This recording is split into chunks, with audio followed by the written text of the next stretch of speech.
बिस्मिल्लाहिर्रहमानिर्रहीम, अस्सलाम वालेकुम।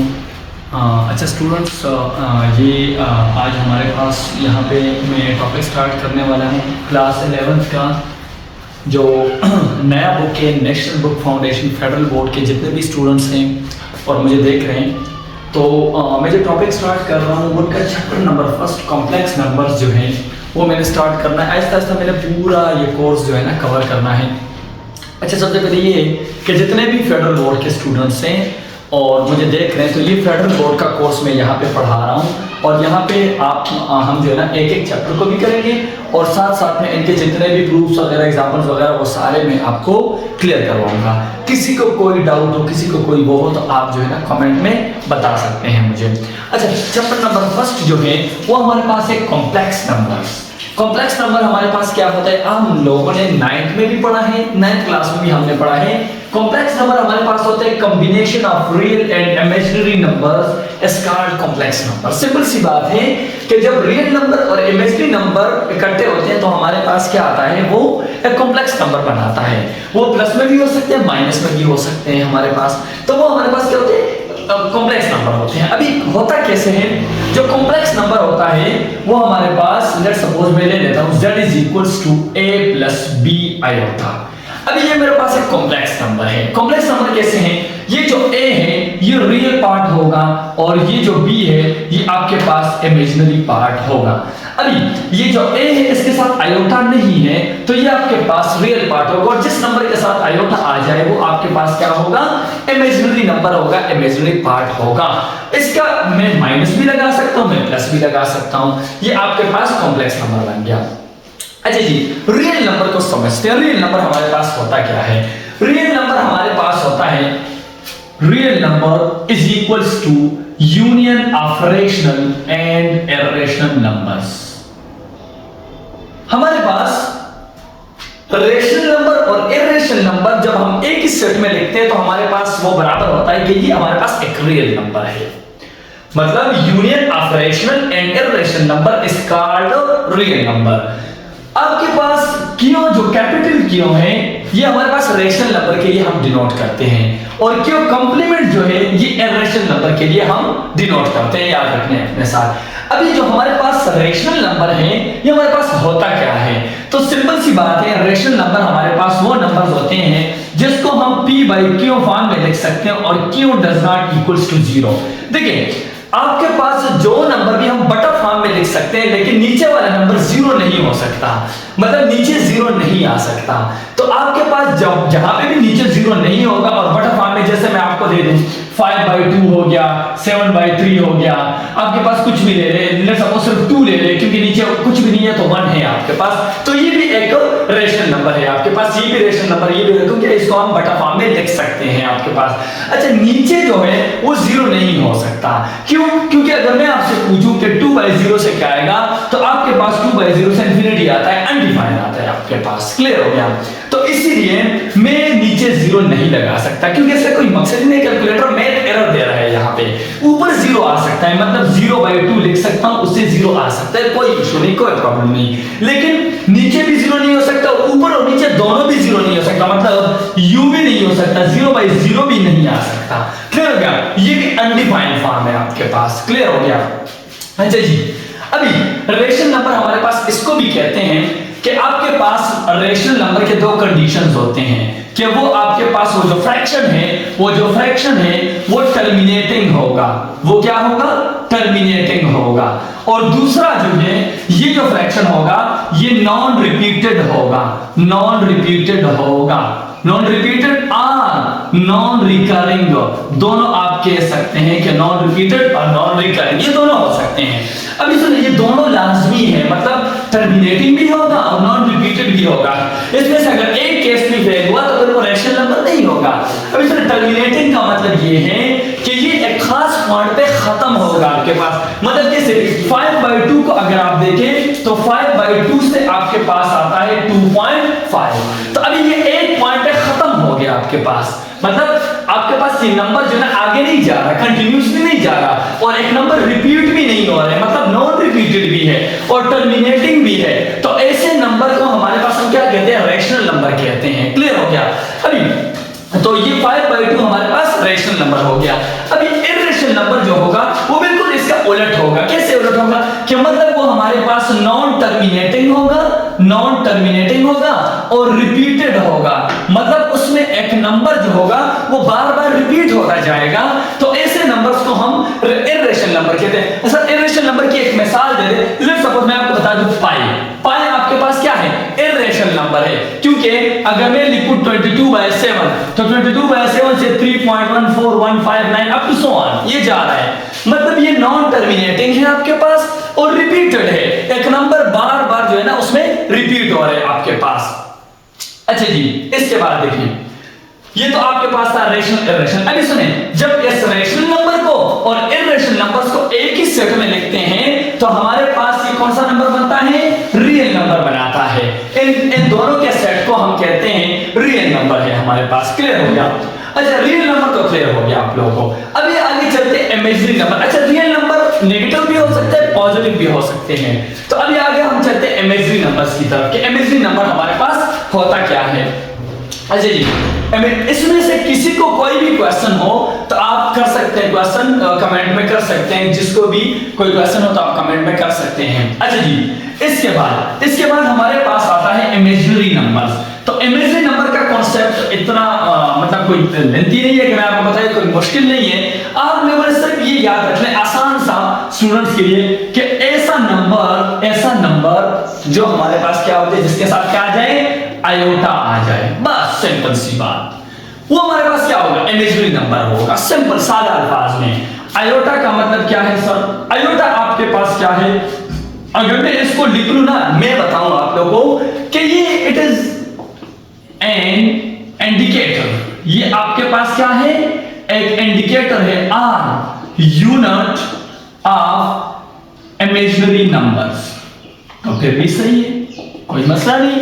आपके पास ये एक इंडिकेटर है, मतलब इशारा दे रहे जिस नंबर के साथ भी आयोटा आएगा वो आपके पास इमेजिनरी नंबर होगा। सर कैसे? अच्छा मैं बताता हूं। लेट्स सपोज 3 है, ये एक रियल नंबर है, ठीक है। इसके साथ मैंने आयोटा लगाया, ये आपके पास क्या बन गया, इमेजिनरी नंबर बन गया। Let's suppose plus 2। अच्छा सर ये क्या बना, ये कॉम्प्लेक्स नंबर बन गया। सर 5 - 4 आयोटा, ये भी एक कॉम्प्लेक्स नंबर, ये भी एक कॉम्प्लेक्स नंबर। क्लियर हो गया? तो इसका मतलब ये है कि आपके पास आयोटा, अच्छा सर आयोटा किस चीज को रिप्रेजेंट कर रहे हैं, स्क्वायर रूट -1 को रिप्रेजेंट कर रहे हैं। और ये भी मैं बता दूं, iota is not a number, ये आपके पास नंबर नहीं है, ये मैं बता दूं आपको, not a number, iota is not a number, iota number नहीं है आपके पास। क्लियर हो गया? आयोटा आपके पास एक पॉइंट को रिप्रेजेंट कर रहे हैं जो ये है स्क्वायर रूट -1, और आयोटा स्क्वायर किसको, अच्छा जी आयोटा हम कॉम्प्लेक्स नंबर के बारे में बात कर रहे थे। तो अभी हमारे पास जो लास्ट में हम बात कर रहे थे, आयोटा हमारे पास रिप्रेजेंट कर रहा है -1 इस पॉइंट को रिप्रेजेंट कर रहे हैं, और आयोटा स्क्वायर जो रिप्रेजेंट कर रहा है वो -1 को। तो मतलब आयोटा स्क्वायर की जो वैल्यू है ये याद रखनी है अपने साथ आप लोगों ने। क्लियर हो गया? अभी हमारे पास एक्सरसाइज में मुख्तलिफ क्वेश्चन है। इस पे exercise 1.1, exercise 1.2, exercise 1.3 and exercise 1.4। अभी सारे क्वेश्चंस मैंने यहाँ पे करने हैं। एक्सरसाइज 1.1 इंतहाई आसान है, सिंपल है। एक्सरसाइज 1.2 को अगर आप लोग देखें तो 1.2 भी इंतहाई सिंपल है, लेकिन उसमें जो क्वेश्चंस हैं जो इम्पोर्टेंट है और आप लोगों को पता होने चाहिए, जो कॉन्सेप्चुअल है थोड़े से, तो वो क्वेश्चन नंबर 1 जो है एक्सरसाइज 1.2 का क्वेश्चन नंबर 1 में कह रहे हैं कि show that for any complex number real part of iota z is equals to minus times imaginary part of z। इस क्वेश्चन को आप लोग देखिए, इसको सॉल्व कैसे करेंगे। अभी सुनिएगा, यहां पे मैं लूंगा लेट अपनी तरफ से z लूंगा, क्योंकि वो कह रहे क्या, किसी भी कॉम्प्लेक्स नंबर के लिए तो z is equals to a plus b iota. Clear हो गया? अभी इस z को मैंने आयोटा बोथ साइड में मल्टीप्लाई करना है, क्योंकि यहाँ पे हमारे पास आयोटा z की बात हो रही है। तो हमारे पास जब आयोटा को मैं मल्टीप्लाई करूंगा तो यहाँ पे आ जाएगा a iota plus b iota square आ जाएगा, और आयोटा स्क्वायर की जो वैल्यू है वो हमारे पास है -1। तो यहाँ पे मैं -1 पुट करूंगा तो आ जाएगा a आयोटा माइनस b आ जाएगा। ध्यान से मेरी बात सुने, यहाँ पे जब मैंने आयोटा मल्टीप्लाई किया तो a iota plus b iota square आया, आयोटा स्क्वायर की वैल्यू -1 है तो a आयोटा माइनस b आया। अभी यहाँ पे आप लोग इस चीज में आप लोग ढूंढ ले कि आपके पास इसमें रियल नंबर कौन सा है। तो मैंने आप लोगों को बताया था जिसके साथ आयोटा नहीं होगा वही रियल नंबर होगा, जिसके साथ आयोटा होगा वो इमेजिनरी पार्ट होगा कॉम्प्लेक्स नंबर का। तो ये आपके पास real part of iota z जो है वो है -b। इसका जो रियल पार्ट है वो -b है, तो यहां पे आ जाएगा -b इज इक्वल्स टू, अब minus times imaginary part of z। देखिए माइनस बुक वालों ने कहा है कि माइनस, तो माइनस मैंने लगाया। अभी इमेजिनरी पार्ट ऑफ z, जो z हम लोगों ने खुद लिया है, सपोज उस z का इमेजिनरी पार्ट कौन सा है वो है b, तो यहां पे वो भी लगाएं, तो ये दोनों बराबर, और इसका मतलब है हेंस इट इज प्रूव्ड। ये आपके पास प्रूफ हो गया, क्लियर। अच्छा, इसके बाद क्वेश्चन कह रहे हैं स्टूडेंट्स, हमारे पास क्वेश्चन इसका दूसरा पार्ट इंतहाई सिंपल आसान है, आप लोग ट्राई कर सकते हैं। अच्छा जी, इसके बाद जो क्वेश्चन है हमारे पास वो है prove that for z belongs to complex numbers. तो इसमें जो पहला पार्ट है इंतहाई सिंपल है, उसमें कोई इतनी बड़ी बात नहीं है, और जो इसका जो क्वेश्चन पार्ट 2 है, इसका क्वेश्चन 2 का पार्ट 2 क्वेश्चन 3 का पार्ट 2, क्वेश्चन 2 इंतहाई सिंपल है। पार्ट 2 जो है वो है z minus z bar divided by z plus z bar is equals to iota imaginary part of z divided by real part of z। ये कह रहे हैं बुक वाले, क्या आपके पास इसको आपने प्रूफ करना है, इस साइड से ये वाला साइड लेके आना है, clear. For all complex numbers अभी हमने क्या करना है, लेट करना है, आपने लेट करना है, let z is equals to a plus b iota, और z बार की जो वैल्यू होगी, इसका कंजुगेट क्या होगा, कंजुगेट आप लोगों को पता है, सिर्फ आयोटा वाला साइन चेंज होगा, कंजुगेट में सिर्फ आयोटा इमेजिनरी पार्ट का जो साइन होगा वो चेंज होगा, तो यहां पे आ जाएगा a माइनस b आयोटा। अभी क्या करूंगा मैं, इसको यहां पे पुट करूंगा, सिंपल। देखिए मैं जब यहां पे पुट करूंगा तो आपके पास z माइनस z बार, तो z की वैल्यू है आपके पास a plus b iota minus, और z बार की वैल्यू है a minus b iota divided by a plus b iota plus a minus b iota. Just values मैंने इसके उठाए और यहाँ पे पुट कर दिए। अभी सुने, यहाँ पे आ जाएगा a प्लस b आयोटा, ये माइनस मल्टीप्लाई होगा minus a plus b iota divided by, यहाँ पे ये और ये कैंसिल हो जाएगा, प्लस माइनस से कैंसिल, a प्लस a से 2a आ जाएगा, यहाँ पे ये a और माइनस a भी कैंसिल, यहाँ पे आ जाएगा 2b iota divided by 2a, ये कैंसिल। ध्यान से मेरी बात सुने, आयोटा बाहर करें और यहाँ पे b बाय a लिखें। अभी मुझे बताएं, ये जो b है ये आपके पास इस z का इमेजिनरी पार्ट था, इस z का इमेजिनरी पार्ट था, तो यहाँ पे मैं लिख देता हूं this implies that iota into imaginary part of z divided bye, ये जो a है ये रियल पार्ट है इस z का, तो यहाँ पे आ जाएगा real part of z। Clear होगा, इंतहाई सिंपल है, कोई इसमें बड़ी बात नहीं है कि मैं आपको बताऊं कि बहुत ज्यादा मतलब इसमें आपने कंफ्यूज नहीं होना है। इस चीज में आपने यहाँ पे जो आंसर आ जाए उसको देखना है, यहाँ पे z में देखना है, जो रियल है वो रियल आएगा और जो इमेजिनरी है वो इमेजिनरी में आएगा।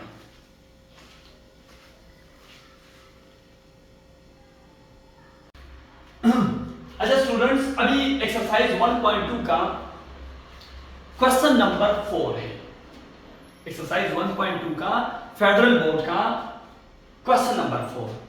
If z1 is equals to 2 minus 3 iota and z1 z2 का whole magnitude is equal to 16, find magnitude of z2। तो क्या करना है, मेरी बात को गौर से सुनिए।